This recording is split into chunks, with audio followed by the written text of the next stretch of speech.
Bonjour, on a coutume de dire qu'avec le Z6 ou le Z7, ce qu'on voit dans le viseur, ça correspond à la photo qu'on va prendre. C'est vrai quasiment tout le temps. Mais on va voir que ce n'est pas toujours complètement vrai, donc il y a des cas, il faut un peu se méfier. En résumé, si vous êtes en mode M avec les ISO auto, ce que vous voyez dans le viseur, ça va être généralement ce que vous enregistrez, sauf si vous êtes dans une ambiance très sombre. Si vous êtes en mode A, c'est là aussi presque toujours le cas. Si vous êtes en mode S, en revanche, vous pouvez avoir de mauvaises surprises. Mais il est vrai qu'il y a très peu de photographes qui utilisent le mode S. En général, par exemple, les photographes qui font du sport ou de l'animalier veulent aussi surveiller leur diaphragme. Alors soit ils utilisent le mode A avec des paramétrages sur la vitesse, quand l'appareil le permet, soit ils utilisent le mode M avec les ISO auto ou les ISO fixes selon leurs habitudes. Mais en général, ils n'utilisent pas le mode S parce que le mode S ne permet pas de commander le diaphragme. Et le diaphragme, c'est ce qui fait quand même le principal intérêt de la photo, ce qui peut changer du tout au tout le résultat d'une photo. Et justement, on va voir que parfois, avec le Z6 ou le Z7, eh bien, ce qu'on voit à travers le viseur ne correspond pas tout à fait à ce qu'on aura sur la photo, parce que justement le viseur s'arrange un peu avec le diaphragme quand il est dans des conditions limites. Bon, ben on va y aller, après cette introduction. Donc ici, j'utilise une part, vous voyez le microphone ici, qui me permet d'enregistrer directement sur mon PC avec un son en principe de bonne qualité. J'ai un autre micro, peut-être hors champ, pour le D850 qui me filme. J'ai ici un éclairage d'appoint, voilà. Oui, on va essayer de pas... Voilà l'éclairage d'appoint. Je l'augmente. Je le mets à 75%. Voilà. Et donc vous voyez, le Z6 est relié par un câble à mon ordinateur pour enregistrer ce qui se passe sur l'écran de contrôle. L'écran de contrôle, ici, voilà, j'ai affiché l'histogramme. Alors je ne peux pas afficher en même temps le mode APASM. Ici vous voyez, je suis en mode A. Et donc je repasse parce qu'il est plus important de voir l'histogramme. Voilà, donc ici, on voit tout de suite les paramètres de prise de vue. Je suis à 1/200 de seconde, f1.8, ISO auto, ISO 100. Alors si je tourne mon diaphragme, alors vous voyez, là je suis à 1.8, si je passe à 2, l'histogramme est légèrement modifié. Et 2.8, vous voyez, c'est assez différent de 1.8. Eh bien ça, c'est tout simplement le vignetage de l'objectif qui cause cette différence. Vignetage qui n'est pas corrigé dans la vidéo. Donc ça se voit ici à la prise de vue. Parce que ce que vous voyez là, dans le viseur, ce n'est pas la photo que vous allez prendre, c'est l'image même de la vidéo qui est envoyée dans le viseur ou sur l'écran de contrôle. C'est-à-dire, ce que vous voyez, c'est une séquence vidéo, et l'histogramme que vous voyez, c'est l'histogramme de cette séquence vidéo. Cette séquence vidéo essayant de reproduire au mieux vos paramètres de prise de vue pour la photo que vous allez prendre. Mais vous voyez un peu la complication de la chose. Donc ici, je suis à 1.8. Vous voyez mon histogramme, la petite bosse n'est pas tout à fait sur la ligne du quart. Je regarde maintenant la photo. La petite bosse n'est... Voilà, il faut regarder bien sûr l'histogramme du haut, le blanc, pour la luminance. Vous voyez que la petite bosse n'est pas tout à fait sur la ligne du quart. Sinon, la photo est assez proche de celle que j'ai. Je dis assez parce qu'il y a toujours peut-être une petite différence, mais là, on peut dire que ce qu'on voit, c'est ce qu'on va obtenir. What you see is what you get. C'est le fameux WYSIWYG anglo-saxon. Bon, donc ici à 1.8, Si maintenant je me mets à 2,8, mon histogramme, vous voyez la petite bosse blanche maintenant a dépassé la ligne des 3/4. Et quand je regarde la photo, ben, elle a aussi dépassé la ligne des 3/4. Donc vous voyez, je suis bien conforme. Si je tourne le diaphragme, puisque je suis en mode A, c'est priorité au diaphragme, je peux me mettre à F16. L'appareil me dit ça prendra une demi-seconde. Je fais la photo. Ben oui, vous voyez, c'est là encore. L'histogramme, c'est bien le même. Donc je suis vraiment WYSIWYG. Donc j'ai été WYSIWYG de 2.8 à F16. À F16, je suis toujours à 100 ISO. Bon, alors, donc maintenant, ce que je vais faire, c'est couper l'éclairage. Je passe à 8 secondes, à 6 secondes pour 100 ISO. C'est toujours dans la zone du couplage. Alors maintenant, je vais plonger la pièce dans l'obscurité en baissant mon volet roulant. Donc le volet roulant, voilà, est baissé. J'ai encore un éclairage que je coupe. Voilà. Ah, bah là, c'est manifeste. On voit plus rien dans le viseur. Il me dit que ma photo, c'est 10 secondes à F16, et vous voyez l'affichage qui clignote et le barographe qui s'est affiché sur la droite. Donc l'affichage clignote, le barographe clignote pour me signaler bien, que la vidéo ne peut pas rendre ce que va rendre la photo. Parce que la vidéo, ici, elle est à 60 images par seconde, c'est la cadence du viseur. Donc les photos de la vidéo se prennent à 1/60 de seconde. Ben, forcément, c'est trop sombre, puisque le temps de pause qu'il faut, ici, c'est 10 secondes. Donc, je vais faire ma photo de 10 secondes. Alors, vous voyez, en revanche, bon, la mise au point, ben, elle se fait toujours, hein. Pourtant, ici, c'est plutôt sombre. Voilà, alors 10 secondes, F16, ISO 9000, voilà la photo.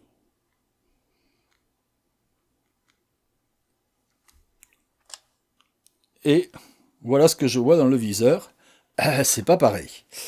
Donc ici, tout simplement, voilà, il n'y a pas assez de lumière pour que le viseur puisse m'afficher correctement ce qu'on voit. Et même là, ça clignote, ISO auto, 1/8, 1/500. Bon, vous voyez l'histogramme, à mon avis, ça va pas suffire. Donc voilà ce qu'on voit dans le viseur, et voilà la photo. Bon, ben, donc même ici, c'est pas bon. Et là, pourtant, il n'y a plus rien qui me l'indique. Donc là, au moins, il me manque l'indication qu'on avait tout à l'heure. Bien, je remets mon éclairage annexe et je le mets à 5%. Eh bien voilà, ce coup-ci, tout va bien. ISO auto, bon, ok, il me dit qu'un quart de seconde f1.8, ça suffit.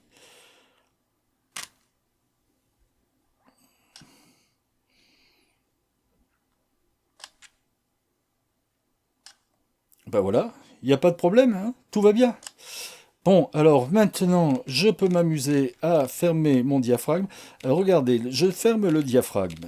Hein, ici, je suis à pleine ouverture. Je ferme le diaphragme à F5.3.4, F5.6. Vous voyez l'arrière-plan, le carreau de majolique qui est au fond, il commence à devenir net. Je continue à tourner. Ben, il ne se passe plus rien parce que, en fait, ce qui est dans le viseur, ça reste à F5.6. Donc ici, je ne suis plus WYSIWYG.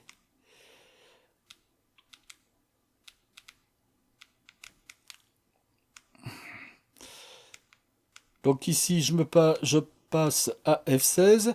Si j'appuie sur la touche de profondeur de champ, voilà, ici, vous voyez vraiment que le carreau va être net. Mais bien sûr, en appuyant sur la touche de profondeur de champ, j'ai assombri l'image du viseur, parce que là encore, c'est l'histoire du couplage, hein, comme tout à l'heure.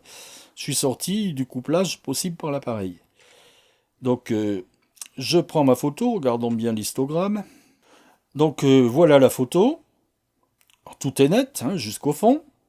Enfin bon, ça peut-être en 100%, ça serait un peu moins net au fond, mais on va pas chipoter. Et là, je crois que je suis même à 200%. Bon, ça va, hein, quand même. On arriverait à faire quelque chose. Bien, donc ici, vous voyez, voilà ce que j'ai dans le viseur. Voilà ma photo. On peut dire qu'elle est conforme. L'histogramme, j'ai le même histogramme de luminosité. Donc ici, je suis bien conforme, hein, parce que, en fait, comme j'ai apporté un peu de lumière, il y en a suffisamment pour que la vidéo puisse me restituer l'image conforme, mais elle ne peut pas me restituer la profondeur de champ, tout simplement parce que c'est le principe de la vidéo. La vidéo ne ferme pas à plus de f5.6. Alors je peux rajouter ici toute la puissance que je veux.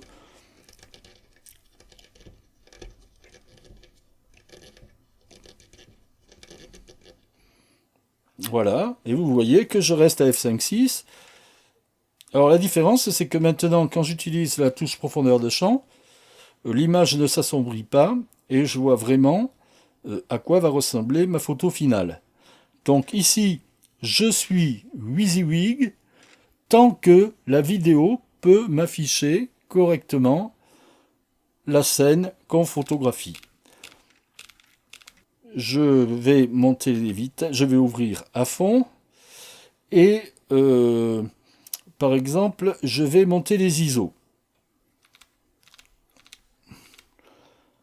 ISO 1600, 1/8 millième, ça va.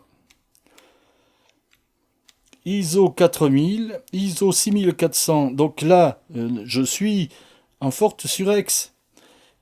Et l'appareil, vous voyez, je mets ISO 8000, ben lui, il ne veut rien savoir, il redescend à ISO 1250. Donc, je fais ma photo, elle est bien prise à 1 millième f1.8, et elle est conforme. Ah non, vous voyez, l'histogramme, là, n'est pas conforme. Donc là, il me dit 1/8 millième ISO 1250, mais vous voyez, l'histogramme, lui, il m'affiche quelque chose d'un peu différent. Bon. Bien, donc nous avons vu qu'ici, mon histogramme ne reflète pas tout à fait ce que j'ai choisi. Si je me mets à ISO 500, regardez bien l'histogramme. Je vais mettre encore à ISO 200. Regardez bien l'histogramme. Vous voyez, la protubérance est pile sur la ligne des 3/4, tandis que quand je suis dans le viseur, elle est un peu en retrait. Et si je passe à ISO 1600, vous voyez que là, la protubérance est bien derrière. L'appareil me dit, tu fais ce que tu veux, mais moi je reste à 1250. Et vous voyez que l'image ici est différente. On le voit bien sur l'histogramme. Donc là, je suis à la limite du couplage et l'appareil est un peu moins fidèle. Donc je me mets à 1250 puisqu'il veut 1250. Donc ici, regardez bien l'histogramme. Et là, l'histogramme, on le voit, est plus lumineux quand même d'un bon tiers de huile. Donc ici, vous voyez, malgré tout, il y a des différences, même si elles sont légères. On voit que quand on approche des limites du couplage, eh bien, l'appareil a du mal et ne peut pas nous donner une image bien fidèle. Donc ici, voilà, Je suis 1/640e f1.8. Et là, vous voyez, les histogrammes sont très proches. On peut considérer que là, c'est la même chose. Voilà la photo prise. Voilà ce que je vois. La photo, alors je peux l'afficher en plus grand. Là, voilà. Voilà. Bon, là, c'est conforme. Donc là, on est un peu à la limite. Il y a des différences peu significatives. Et c'est parce que j'étais en ISO auto. Alors si je passe en ISO fixe,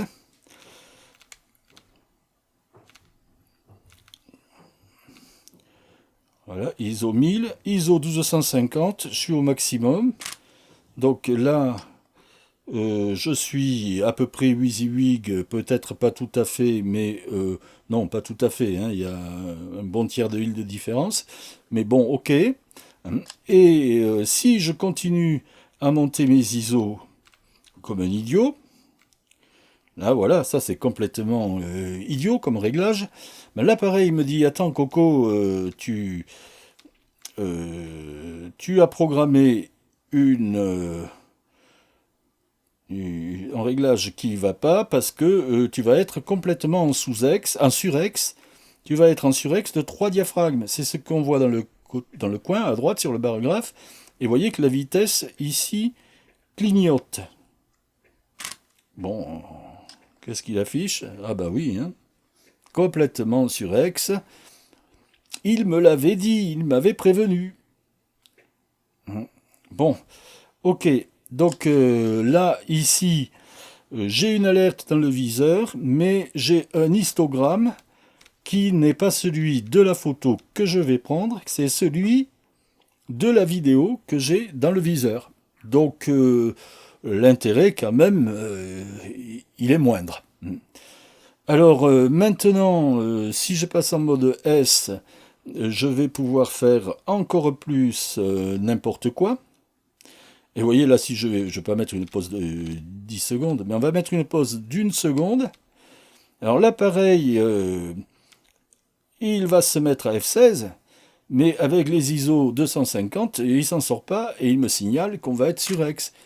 Mais il se contente de me le signaler, il ne me le montre pas. Donc maintenant, je vais passer en mode M. En home head, 1 seconde, un diaphragme de 1250, de 16, voilà. Ah ben là oui, je la vois ma Surex. Hein. Et là, effectivement, j'ai la même horreur des deux côtés. Donc ici, je vois clairement ma Surex. Quand je passe en mode S avec les mêmes réglages, 1 seconde F16, ISO 1250, ben oui, il faut que je remarque que ça clignote et que le barographe est blanc. Alors dans le feu de l'action, ça c'est le genre de truc qu'on ne remarque pas. Et là, on va se faire piéger. Et ici, on ne peut pas dire que c'est un problème de couplage vidéo, puisque quand je mets l'appareil comme ça, en mode M, il est capable de faire la différence. Donc il est capable de faire la différence en mode M.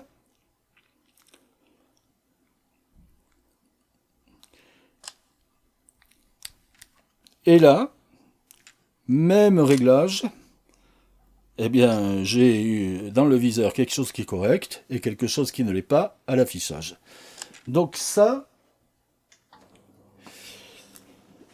on peut dire que c'est un bug. Alors c'est un bug très mineur. Franchement, il a fallu qu'un intervenant pose la question sur un forum pour que je me penche un peu là-dessus et que je découvre ce bug.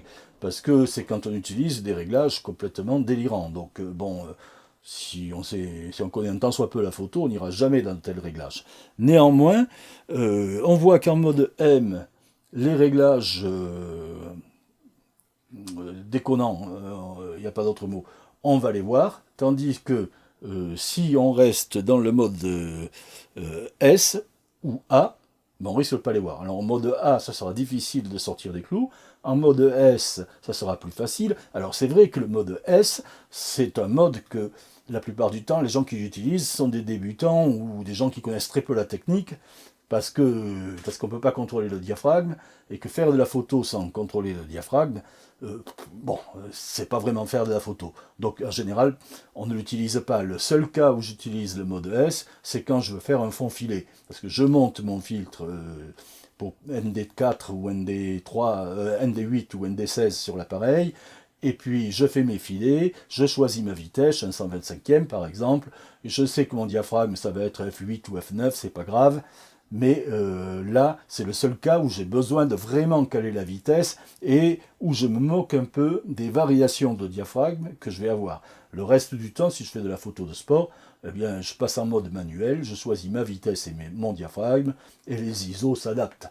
Mais donc il y a très peu de cas où on utilise le mode S. Il vaut mieux utiliser le mode M, d'autant plus que le mode M avec ISO auto, c'est un mode encore automatique, et que si jamais on surexpose ou on sous-expose trop, ça va se voir dans le viseur. Sauf si vous êtes vraiment dans des conditions très spéciales, si vous êtes au fond d'une grotte, là, comme on l'a vu tout à l'heure, vous risquez d'avoir des problèmes. Bon voilà, on a fait le tour de la question. Il y a un bug, malgré tout, à mon avis, pour l'affichage, qu'on voit assez nettement en mode S, qu'il est très difficile de reproduire en mode A, mais enfin, il faut savoir qu'au bout d'un moment, l'affichage n'est peut-être pas fidèle. Et puis surtout avoir conscience que l'affichage, c'est l'affichage de la vidéo qu'on voit dans le viseur, et que la vidéo, elle est toujours à 1/60e de seconde. Donc l'appareil triche en ouvrant un peu plus le diaph, en montant les ISO, mais au bout d'un moment, il ne peut plus suivre. Et donc à ce moment-là, ce que vous avez dans le viseur ne reflète pas la photo que vous allez prendre, et l'histogramme de votre vidéo du viseur ne sera pas l'histogramme de la photo. Voilà, donc il faut savoir tout ça et vivre avec. Voilà, alors je vous remercie pour votre attention, cette vidéo est un peu longue, et j'espère que la prochaine sera plus courte, et vous dis à bientôt sur cette chaîne. Au revoir.